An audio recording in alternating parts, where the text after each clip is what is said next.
എന്താണ് ഒരു സ്റ്റുഡിയോയിൽ നടക്കണമെന്നുള്ളതാണ് നമ്മളിന്ന് കാണാൻ പോണത്. മിക്ക ആളുകളും കണ്ടിട്ടുണ്ടാവില്ല, അല്ലെങ്കിൽ അവർ എക്സ്പീരിയൻസ് ആയിട്ടുള്ള ഉണ്ടാവില്ല. എന്താണ് ഞാനാണ് വിചാരിക്കും, എന്താണ് ഈ പൂച്ചയ്ക്ക് എന്താണ് പുന്നൊരുക്കണടുത്ത കാര്യം എന്നൊക്കെ പറയില്ലേ, അതുപോലെ ഈ വക്കീലിന് എന്താണ് സ്റ്റുഡിയോയിൽ പരിപാടി എന്ന് നിങ്ങൾ ഒരു പക്ഷേ ചിന്തിച്ചേക്കാം. നമുക്ക് പെട്ടെന്ന് മനസ്സിലേക്ക് നമ്മൾ പറയുമ്പോൾ എല്ലാവർക്കും അറിയാൻ പറ്റുന്ന പാട്ടാണ് ചിന്നമ്മ അടികുഞ്ഞി പെണ്ണമ്മ തിരുവള്ളിക്കാവിൽ ഗജവീരന്മാരായിരം. ആ പാട്ട് മിക്സ് ചെയ്ത ആളാണ് നിശാന്ത്. ഞാൻ 10 പൈസ വലിയത് മേടിച്ചിട്ടില്ല. ഭൂലോകം സൃഷ്ടിച്ച കർത്താവിന്റെ സ്തുതി.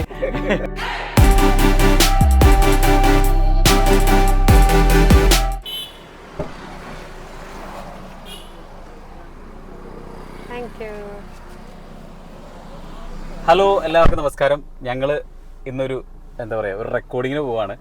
അപ്പോൾ എന്താണ് ഒരു സ്റ്റുഡിയോയിൽ നടക്കുന്നതെന്നുള്ളത് നിങ്ങളെയും കൂടെ കാണിച്ചു തരാമെന്ന് കരുതിയിട്ട് ഞങ്ങൾ ഒരു വീഡിയോ എടുക്കുകയാണ്. അപ്പോൾ എല്ലാവർക്കും സ്വാഗതം. അപ്പോൾ നമ്മൾ സ്റ്റുഡിയോയിലേക്ക് പോയിക്കൊണ്ടിരിക്കുകയാണ്.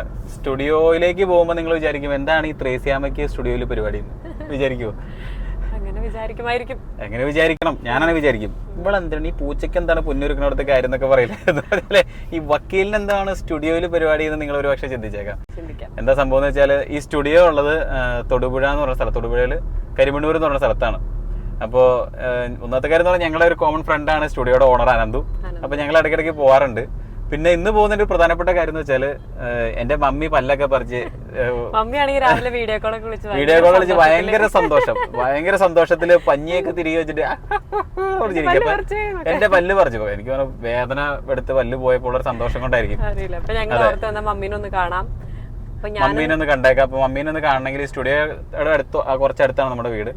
അപ്പൊ അങ്ങനെ സ്റ്റുഡിയോ പോയിട്ട് അവിടെ നിന്ന് നേരെ വീട്ടിലേക്ക് പോയി അങ്ങനെ പോകാന്നാണ് ഞങ്ങൾ വിചാരിച്ചത്. ഹൗസിനെ കൊണ്ടുവന്നില്ല. ജോണ് ഈ പറഞ്ഞ പോലെ മറ്റേ ജമ്പനും തുമ്പനും കാർട്ടൂൺ പണ്ട് നിങ്ങള് ബാലരമയിലാണോ വായിച്ചിട്ടുണ്ടാവും. അതില് ജമ്പൻ ബോബനും മോളിലെ പട്ടി വേറെ പറ്റാ പാവണ്ടടി. ജമ്പനും തുമ്പലെ ജമ്പൻ ഞാനും തുമ്പൻ അവനുമാണ്. അയ്യോ അതും പട്ടിയല്ലേ. അപ്പൊ അങ്ങനെ ജോൺസ് എവിടെ പോയാലും നമ്മുടെ കൂടെ വരും. പിന്നെ അവനെ കൊണ്ടുപോകാൻ നമുക്ക് ഇഷ്ടം, വേറെ ശല്യമൊന്നുമില്ല. അവിടെ ഇരുന്ന് സ്റ്റുഡിയോ ചെല്ലും പറയാം ശല്യം ഉണ്ടോ ഇല്ല എന്നുള്ളത്. അപ്പൊ എന്തായാലും എന്താണ് ഒരു സ്റ്റുഡിയോയിൽ നടക്കണമെന്നുള്ളതാണ് നമ്മളിന്ന് കാണാൻ പോണത്. മിക്ക ആളുകളും കണ്ടിട്ടുണ്ടാവില്ല, അല്ലെങ്കിൽ അവർ എക്സ്പീരിയൻസ് ആയിട്ടുള്ള ഉണ്ടാവില്ല. എന്താണ് ഒരു സ്റ്റുഡിയോയിൽ നടക്കണം. പണ്ടത്തെ പോലെ ഒറ്റ ടേക്കിൽ പാടുകയാണോ, അതൊന്നും ഇല്ല. ഇപ്പൊ വളരെ സിമ്പിൾ ആൻഡ് ഹമ്പിൾ പരിപാടിയാണ്. അപ്പൊ എന്തായാലും അത് നമുക്ക് അങ്ങോട്ട് കാണാം. ഓക്കെ. നമ്മളിന്ന് പോകുന്ന സ്റ്റുഡിയോയുടെ പേര് ലാംപ്ടൺ എന്നാണ്. എറണാകുളത്ത് നിന്ന് മാറി തൊടുപുഴയ്ക്കടുത്താണ് ഈ സ്റ്റുഡിയോ ഉള്ളത്. അപ്പോൾ ഇതാണ് നമ്മുടെ സ്റ്റുഡിയോ. സ്റ്റുഡിയോയിൽ നമ്മൾ എത്തിയിരിക്കുകയാണ്. ഇനി അകത്തെന്താണ് സംഭവിക്കണമെന്നുള്ളത് നമുക്ക് അകത്ത് പോയി നോക്കാം. ഇത് തൊടുപുഴയാണ് ഈ സ്റ്റുഡിയോ ഉള്ളത്. ഇവിടെ നമുക്കിന്ന് റെക്കോർഡിംഗ് ഉള്ളത് കൊണ്ട് അവർ നമുക്ക് ഈ വീഡിയോ കൂടെ എടുക്കാനുള്ളൊരു പെർമിഷൻ തന്നിട്ടുണ്ട്. അപ്പോൾ നമുക്ക് അകത്ത് പോയിട്ട് നോക്കാം. ഹലോ, നമസ്കാരം. ബൈ. അപ്പോൾ ഇതാണ് നമ്മുടെ സ്റ്റുഡിയോയുടെ മുതലാളി. വേണമെങ്കിൽ മൈക്കായി പിടിച്ചോ, ഇല്ലെങ്കിൽ എന്തെങ്കിലും ഒഴിഞ്ഞാൽ ആയിരിക്കില്ല. ഞാൻ കുത്തിത്തരാം. അപ്പൊ ഇതാണ് സ്റ്റുഡിയോയുടെ മുതലാളി എന്ന് പറയണോടാ. എന്ത് വേണമെങ്കിലും ചേട്ടൻ ലൈറ്റുള്ളത് കയറിക്ക് എന്ത് വേണം പിടിക്കണം, അത് കുറച്ച് കറന്ന കഴിയും. എന്ത് വേണം പിടിച്ചോളാനാണ് അവൻ പറയണത്. അപ്പൊ അനന്തുവിന്റെ സ്റ്റുഡിയോ ആണിത്. പുതിയ സ്റ്റുഡിയോ ആണ്. അപ്പൊ ഞങ്ങളിങ്ങനെ റെക്കോർഡിങ്ങിന് വേണ്ടി വരുന്ന വഴിക്ക് എടാ നമുക്കൊന്ന് കവർ ചെയ്താലെന്ന് വെച്ചപ്പോൾ വളരെ സന്തോഷത്തോടെ ഹായ് ചേട്ടാ ഒരു കുഴപ്പമില്ല ചെയ്യാന്ന് പറഞ്ഞു അല്ലേ. സന്തോഷം. അപ്പൊ ഇവരൊക്കെ ഇവിടെ ഒന്ന് അല്ലെങ്കിൽ അനന്തുവിന്റെ വർക്കുകളിൽ പാടിയിട്ടുള്ള ആൾക്കാരാണ്. അതെ, എന്റെ പണ്ടത്തെ ഒരു ഫോട്ടോ. അതായത് ഇവന് വീട്ടിനുള്ളിൽ തന്നെ വേറെ സ്റ്റുഡിയോ കൂടെ ഉണ്ട്. അപ്പൊ പണ്ടത്തെ ഇവൻ അവിടെ നിന്നാണ് തുടങ്ങിയത് അല്ലെ. അവിടെ നിന്ന് തുടങ്ങിയെന്നൊക്കെ പറയുമ്പോൾ ഇവൻ എന്താ പറയാ വളരെ ചെറിയ ലെവലിൽ നിന്ന് കഷ്ടപ്പെട്ട് വളർന്നു വന്നതെന്നൊക്കെ നമ്മള് അങ്ങനെയൊന്നുമല്ല. ഇത് അവന്റെ ഒരു വലിയ ആഗ്രഹമായിരുന്നു. അപ്പൊ അവനത് സാധിച്ചെടുത്തു. നല്ല അടിപൊളി സ്റ്റുഡിയോ ആണ്. അപ്പൊ എന്തായാലും നമുക്ക് ഉള്ളിലേക്ക് പോവാം. ഞങ്ങൾ ശരിക്കും പറഞ്ഞാൽ ഇത് വന്നതിന്റെ ഒരു ഉദ്ദേശം എന്ന് പറഞ്ഞാൽ, എല്ലാവർക്കും അറിയില്ലല്ലോ, എല്ലാവർക്കും അറിയാമോ ശരിക്കും റെക്കോർഡിങ്ങിനെ പറ്റി? പൊതുവെ അങ്ങനെ എല്ലാവർക്കും ഒരു ക്ലിയർ കട്ട് ഐഡിയ ഉള്ള ഒരു പരിപാടി ഐഡിയ ഒന്നുമില്ല. അപ്പൊ എല്ലാവരും വിചാരിച്ചോണ്ടിരിക്കുന്ന പണ്ട് ദാസേട്ടനൊക്കെ ചെയ്ത ഒറ്റ ടേക്കിൽ ഇത് പാടി അങ്ങനെയൊന്നുമല്ല. ഇപ്പോഴത്തെ ടെക്നോളജി ഒക്കെ ഒരുപാട് മാറിയിട്ടുണ്ട് പണ്ടത്തെ കാലം. അതെ. അപ്പൊ അത് എങ്ങനെയാണെന്ന് ജസ്റ്റ് നമുക്ക് കാണിച്ചു കൊടുക്കാം അല്ലേ? ഓഫ് കോഴ്സ് കാണിച്ചു കൊടുക്കാം. അപ്പൊ നമുക്ക് അകത്തേക്ക് പോവാം. നമ്മുടെ ഒരു ചെറിയ പ്രോഡക്റ്റ് ഇവിടെ എവിടെ ഉണ്ടായിരുന്നു. എന്തേ വാ, ഇവിടെ ഇവിടെ വാ. ഓക്കെ വാ, എല്ലാരും വരൂ. ശശി, ഇതാണ് സ്റ്റുഡിയോയുടെ കൺസോൾ റൂം എന്നാണ് പറയണ്ടേ? Console room. അതെ, ഇതാണ് സ്റ്റുഡിയോയുടെ കൺസോൾ റൂം. എങ്ങനെയുണ്ട് സ്റ്റുഡിയോ? ഒന്ന് കാണിച്ചു കൊടുത്തു ത്രേസ്യാമേ. സ്റ്റുഡിയോ മുഴുവൻ ഒന്ന് കാണിച്ചു കൊടുത്ത്. അപ്പോൾ നമ്മൾ പരിചയപ്പെട്ടിരിക്കേണ്ട 2 ആൾക്കാരുണ്ട് ഇവിടെ. Of course. ആരൊക്കെയാണ്? നമ്മുടെ ഇങ്ങോട്ട് തിരിയെ മനുഷ്യ. അതെ, ഇത് ജിതിനച്ഛൻ. അച്ഛനൊരു നല്ലൊരു സംഗീത സംവിധായകനാണ്. അച്ഛൻ്റെ ഒരു പാട്ട് എനിക്കിന്ന് പാടാനുണ്ട്. അപ്പോൾ അതിനു മുമ്പ് ഒരു കവറും പാടുന്നുണ്ട്. അപ്പോൾ അച്ഛനത് പാടിക്കാൻ വേണ്ടി വന്നിരിക്കണം ഇവിടെ, അല്ല അച്ഛാ? അതെ. അപ്പോൾ അച്ഛനെ നമ്മൾ പരിചയപ്പെട്ടു. ഇനി ഇദ്ദേഹത്തിൻ്റെ പേര് നിശാന്ത് ഏട്ടൻ. നമ്മൾ നിശാന്ത് ഏട്ടാന്ന് സ്നേഹത്തോട് വിളിക്കുന്ന ആളാണ്. ആളെ നമുക്കറിയാം. അതായത് നമ്മളിപ്പോൾ ഒരു സിനിമയിലെ പാട്ട് അല്ലെങ്കിൽ കുറേ പാട്ടുകൾ കേൾക്കുമ്പോൾ അതിനകത്ത് ഗായകനെയും ഇപ്പോഴത്തെ കാലത്ത് എനിക്ക് തോന്നുന്നു സംഗീത സംവിധായകനെയും ലിറിസിസ്റ്റിനെയൊക്കെ നമ്മൾ റെക്കഗ്നൈസ് ചെയ്യുന്നുണ്ട്. പക്ഷെ അതിൻ്റെ പുറകിൽ പണിയെടുക്കുന്ന ഒരുപാട് ആൾക്കാരുണ്ട്. ഇപ്പോൾ നമ്മളത് വൃത്തിയായിട്ട് കേൾപ്പിക്കുക, നല്ല സൗണ്ടിങ്ങിൽ കേൾപ്പിക്കുക. അപ്പോൾ അങ്ങനത്തെ ഒരു പണിയെടുക്കുന്ന ആളാണ് ഇദ്ദേഹം ഒരു മിക്സിംഗ് എഞ്ചിനീയറാണ്, റെക്കോർഡിസ്റ്റാണ്. നിശാന്ത് എന്നാണ് പേര്. നമ്മൾ കേട്ടിട്ടുള്ള പല പാട്ടുകളുടെയും പുറകിൽ ഉള്ള കരങ്ങളാണിത്, അല്ലേ? റെക്കോർഡിങ്സും ഉണ്ട്, അതുപോലെ മിക്സും ഉണ്ട്. മിക്സ് വേണമെങ്കിൽ ഞാൻ ഒന്ന് പറയട്ടെ, പാട്ട് പറയട്ടെ. നിങ്ങൾ കേട്ടിട്ടുള്ള ഏത് കേൾക്കാത്ത മലയാളികളില്ല. ഒരുപാട് മിക്സുകളുണ്ട് അതിനകത്ത്. നമുക്ക് പെട്ടെന്ന് മനസ്സിലേക്ക് നമ്മൾ പറയുമ്പോൾ എല്ലാവർക്കും അറിയാൻ പറ്റുന്ന പാട്ടാണ് ചിന്നമ്മ അടികുഞ്ഞി പെണ്ണമ്മ തിരുവള്ളിക്കാവിൽ ഗജവീരന്മാരായിരം. ആ പാട്ട് മിക്സ് ചെയ്ത ആളാണ് നിശാന്ത് ഏട്ടൻ, അല്ലേ? അതെ. ആളതേ സംസാരിക്കൊന്നുമില്ല. ആളിങ്ങനെ വളരെ സൈലന്റ്. അതെ, റെക്കോർഡിങ്ങിനടക്കാണെങ്കിലും ആളധികം സംസാരിക്കാറില്ല. അതെ, കൃത്യമായിട്ടുള്ള കാര്യങ്ങൾ കൃത്യമായ സമയത്ത് മാത്രം പറയുന്ന ഒരാളാണ്. അത് പറയുമ്പോൾ അനന്തുവിനൊരു ചമ്മല്,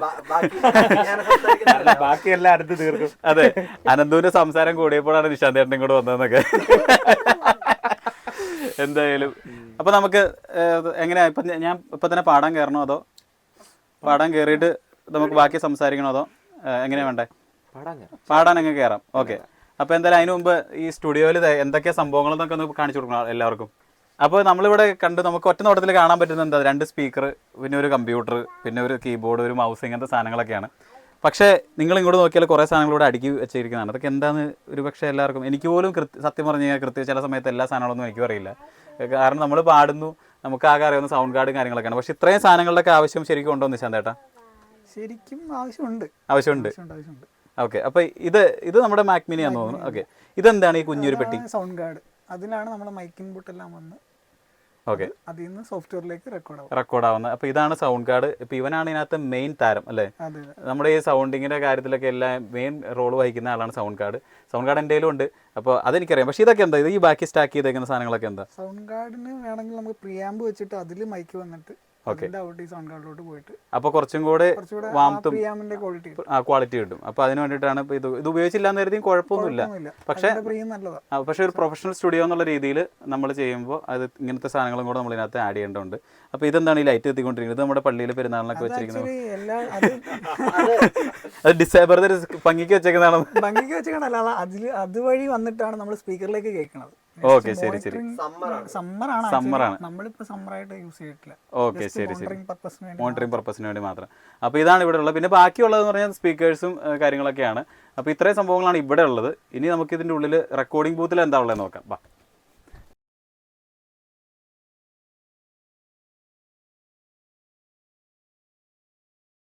ഓക്കെ, അപ്പോൾ മൈക്ക് സെറ്റ് ചെയ്തുകൊണ്ടിരിക്കുകയാണ് നിശാന്ത് ഏട്ടൻ.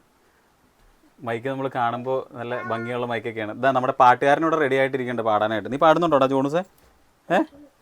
പാടിയില്ലെങ്കിലും കുഴപ്പമില്ല, അവിടെ നിന്ന് തലകുത്തി വീഴരുത്. അപ്പോൾ ഇതാണ് മൈക്ക്. നമ്മൾ സാധാരണ എന്താ പറയുക, നമ്മൾ ഈ സ്റ്റേജിലൊക്കെ നിന്ന് പാടുന്ന മൈക്കുകളാണ് നമ്മൾ കൂടുതലും കണ്ടിട്ടുള്ളത്. പിന്നെ ഇതൊക്കെ നമ്മൾ വീഡിയോസിലൊക്കെ കണ്ടിട്ടുണ്ടാവും. സ്റ്റേജിൽ നിന്ന് പാടുന്ന മൈക്ക് എന്ന് പറഞ്ഞാൽ നിശാന്ത് ഏട്ടാ എന്താണ് അതിൻ്റെ ഒരു വ്യത്യാസം സ്റ്റേജിൽ നിന്ന് പാടുന്ന മൈക്കും ഈ മൈക്കും തമ്മിൽ? സ്റ്റേജിൽ നിന്ന് പാടുന്ന മൈക്കിന്റെ പേര് ഡൈനാമിക് മൈക്ക്, ഇത് കണ്ടൻസർ മൈക്ക്. കുറച്ചുകൂടെ ക്യാപ്ചറിംഗ് കപ്പാസിറ്റി, സൈലന്റ് ആയിട്ടുള്ള ഇരിക്കുന്നതൊക്കെ ഭയങ്കരമായിട്ട് ക്യാപ്ചർ ചെയ്യും. ഓക്കെ, ഇത് ലൈവിന് യൂസ് ചെയ്യാൻ പറ്റില്ല. ലോകത്തുള്ള സകല ശബ്ദങ്ങളും ഇത് പിടിക്കും. അതെ, അതായത് നമ്മൾ കാണുമ്പോൾ സ്റ്റുഡിയോയിൽ ഇങ്ങനെ ഭിത്തിയൊക്കെ ഉണ്ടെങ്കിലും നമ്മൾ ആക്ച്വലി ഇതൊക്കെ ശരിക്കും പറഞ്ഞാൽ അക്കോസ്റ്റിക് പാനൽസ് ആണ് മൊത്തം, അല്ലേ? ഇതെല്ലാം ചുമ്മാ സാധാരണ ഭിത്തി പോലെ നമ്മൾക്ക് കാണുമ്പോൾ തോന്നുമെങ്കിലും ഇതുണ്ട്. ഇതിൻ്റെയൊക്കെ ഉള്ളിൽ ലക്ഷങ്ങൾ വിലയുള്ള. അതെ, അപ്പോൾ അതായത് ഓരോ അടി, അതായത് ഒരടി കനത്തിൽ എല്ലാ സൈഡിൽ നിന്നും, അതായത് 4 സൈഡിൽ നിന്നും 6 സൈഡിൽ നിന്നും, ശരിയാ, ഒരു സ്ക്വയർ ഷേപ്പാണ്, അപ്പോൾ ക്യൂബാണല്ലോ. അപ്പോൾ 6 സൈഡിൽ നിന്നും അക്കോസ്റ്റിക് പാനൽ ചെയ്തിട്ടുണ്ട്. അതാണ് ശരിക്കും പറഞ്ഞാൽ എല്ലാ സ്റ്റുഡിയോയിലും ഇങ്ങനെയൊക്കെ തന്നെയാണ്. പിന്നെ ഇതിന്റെ തറയിടുന്നുണ്ട്. ഈ ഫ്ലോറിന്റെ അടിയിലൊക്കെ എന്തൊക്കെയോ ചെയ്തിട്ടുണ്ട്. ഫ്ലോട്ടിംഗ് ഫ്ലോർ ആണ്, ഒഴുകി നടക്കുമെന്നാണ് അനന്ത് പറയണത്. അപ്പൊ എന്തായാലും അങ്ങനെ കുറെ സംഭവങ്ങളൊക്കെ ഇതിനകത്ത് ചെയ്തിട്ടാണ് നമുക്ക് ഈ ഒരു എന്താ പറയുക, നമ്മളിപ്പോൾ സാധാരണ നമ്മളൊരു ഹോളിൽ പോയി കൈ കൊട്ടിയാൽ ഭയങ്കര എക്കോ ആയിരിക്കും. പക്ഷെ ഇതിനകത്ത് എങ്ങനെ കൊട്ടിയാലും ആ കൊട്ടുന്ന പോയിന്റിലാണ് അതിന്റെ ശബ്ദം നിൽക്കുള്ളൂ, ബാക്കിയുള്ള റിഫ്ലക്ഷൻസ് ഒന്നും ഉണ്ടാവില്ല. അപ്പോൾ അങ്ങനെയാണ് ഇത് ചെയ്ത് വെച്ചിരിക്കുന്നത് അല്ലേ ശാന്തേട്ടാ? ഓക്കെ. അപ്പോൾ ഈ മൈക്കിനെ കുറിച്ച് പറയുന്നുണ്ട്. ഇത് ഏത് മൈക്കാണിത്? ഇത് മാൻലിയുടെ മൈക്കാണ്. ഇത് മാൻലിയുടെ മൈക്കാണ്. എങ്ങനെയുണ്ട്? നല്ല വിലയുള്ള മൈക്കാണല്ലേ? അതെ, അത് ആ എടുത്ത് വെക്കുന്ന രീതികളൊക്കെ കാണുമ്പോൾ തന്നെ നമുക്ക് മനസ്സിലാവും. നമ്മൾ തൊടാൻ പോലും സമ്മതിക്കില്ല, കാരണം നമ്മളൊക്കെ താഴെ ഇട്ടിട്ടുണ്ടെങ്കിൽ താഴെ ഇട്ടാ തീർന്നു. അപ്പോൾ ഇതാണ് മൈക്ക്. ഈ മൈക്ക് എനിക്ക് ഓൾമോസ്റ്റ് നല്ല സൗണ്ടിങ് ഉള്ള ഒരു എന്താ പറയുക, നല്ല അടിപൊളി ഒരു പ്രീമിയം ആയിട്ടുള്ള ഒരു മൈക്കാണ്. ഇപ്പോൾ ഏറ്റവും പ്രീമിയം സ്റ്റുഡിയോസിലൊക്കെ യൂസ് ചെയ്യണ മൈക്കാണ്. വേറെ മൈക്കും ഉണ്ട്, പക്ഷെ നമ്മൾ കൂടുതലും ഇതാണ് യൂസ് ചെയ്യണം റെക്കോർഡിങ്ങിനായിട്ട്. അപ്പോൾ ഇതാണ് റെക്കോർഡ് ചെയ്യുന്ന ബൂത്ത്. ഇതിനകത്ത് നമ്മൾ പാടുന്ന സമയത്ത് ആരും ഉണ്ടാവില്ല, നമ്മൾ മാത്രമേ ഉണ്ടാവുള്ളൂ. നമ്മൾ ഒറ്റയ്ക്ക് നിന്ന് പാടും. വളരെ ഏകാന്തതയിൽ നമ്മൾ തന്നെ പാടും. ഓക്കെ. ഓക്കെ, ഇവനെ കൊണ്ട് നമുക്കൊരു പാട്ട്, ജോൺസിന് പാട്ട് പാടണോ? ഇതേ ഹെഡ്ഫോൺ വെച്ച് നോക്കട്ടെ. ഓക്കെ, യെസ്, പാടിക്കോ പാടണ്ടോ? അതൊക്കെ ഊരി. അതെ, അപ്പോൾ നമുക്ക് ഒരു പാട്ടങ്ങ് പാടാം. എന്നിട്ട് അത് എങ്ങനെയാണെന്ന് നമുക്ക് നോക്കി അതിൻ്റെ ബാക്കി പരിപാടികളൊക്കെ എങ്ങനെയാണെന്നുള്ളത് അതിനുശേഷം കാണിച്ചു തരാം. ആരും ഒരിക്കലും വിചാരിക്കരുത് ഒറ്റ ടേക്കിൽ പാടുകയാണെന്ന്. ഒരു വാക്കുകൾ വെച്ച് പാടുന്ന ആൾക്കാർ വരെ ഉണ്ട്. ഞാനൊരു മാക്സിമം 4 വരി 5 വരി 6 വരെയൊക്കെ വരെ പാടാറുണ്ട്. പക്ഷേ കുഴപ്പമില്ല, നമുക്ക് നോക്കിയിട്ട് അതനുസരിച്ചിട്ട് ചെയ്യാം. കമോൺ. അപ്പോൾ നമ്മൾ പാടാൻ പോവാണ്. ഇനിയിപ്പോൾ ഈ മൈക്ക് നമുക്ക് ഉപേക്ഷിച്ചിട്ട് ഈ മൈക്കിൽ പാടാം. പാടിക്കഴിഞ്ഞിട്ട് പാട്ടെങ്ങനെ വരുന്നു, അതെങ്ങനെ എഡിറ്റ് ചെയ്യുന്നുള്ള സാധനങ്ങളൊക്കെ നമുക്ക് നോക്കാം. ഈ റെക്കോർഡിംഗ് പ്രോസസ്സ് പൊതുവേ പാടുന്ന ആൾക്കും റെക്കോർഡ് ചെയ്യുന്ന ആൾക്കും ഒഴികെ ബാക്കി എല്ലാവർക്കും ഒരു ടയറിങ് പ്രോസസ്സാണ്. കാരണം നമുക്ക് വീണ്ടും റീടേക്സ് ഒക്കെ വേണ്ടി വരും, ചിലപ്പോൾ എഡിറ്റുകളൊക്കെ വേണ്ടി വരും. അങ്ങനെ പല കാര്യങ്ങളുണ്ട്. അപ്പോൾ കുറച്ച് നീണ്ടു പോകാനൊക്കെ സാധ്യതയുണ്ട്. നമ്മുടെ റെക്കോർഡിംഗ് ഇന്ന് പെട്ടെന്ന് കഴിഞ്ഞു. കാരണം എന്താണെന്ന് വെച്ചാൽ ഞാൻ പഠിച്ച പാട്ടാണ്, ഞാൻ മുമ്പ് കേട്ടിട്ടുള്ള പാട്ടാണ്. അപ്പോൾ അതുകൊണ്ട് പെട്ടെന്ന് അത് കംപ്ലീറ്റ് ചെയ്യാൻ പറ്റി. കണ്ണാടിയിൽ സൂക്ഷിച്ച് നോക്കിയാൽ കഷ്ടപ്പെട്ട് വീഡിയോ എടുക്കുന്ന ത്രേസ്യാമനെ നിങ്ങൾക്ക് കാണാൻ സാധിക്കും. അപ്പോൾ അങ്ങനെ നമ്മളിത് സ്പീഡിൽ അങ്ങോട്ട് പ്ലേ ചെയ്ത് വിടുകയാണ്. കുറച്ച് പോർഷൻസേ കാണിക്കുന്നുള്ളൂ. ഇതെന്ത് ഇവിടെ നിൽക്കണേ? ഓക്കെ, കഴിഞ്ഞില്ലേ? ഓക്കെ, അപ്പോൾ ഇനി നമുക്ക് എന്നാൽ ഇതിനെ ബാക്കി പരിപാടികൾ എങ്ങനെയാണെന്ന് നോക്കിയാലോ? ആ വെട്ടലും സംയോജിപ്പിക്കലൊക്കെ ഒന്ന് കാണിച്ചു കൊടുക്കും. അപ്പോൾ നമ്മൾ പാട്ട് പാടി കഴിഞ്ഞിരിക്കുകയാണ്. ഇനിയിപ്പോൾ എന്താ പറയുക, ആ പാട്ട് എങ്ങനെയാണ് ഒരു പാട്ടായിട്ട് വരുന്നത് നമുക്കിപ്പോൾ കാണാം.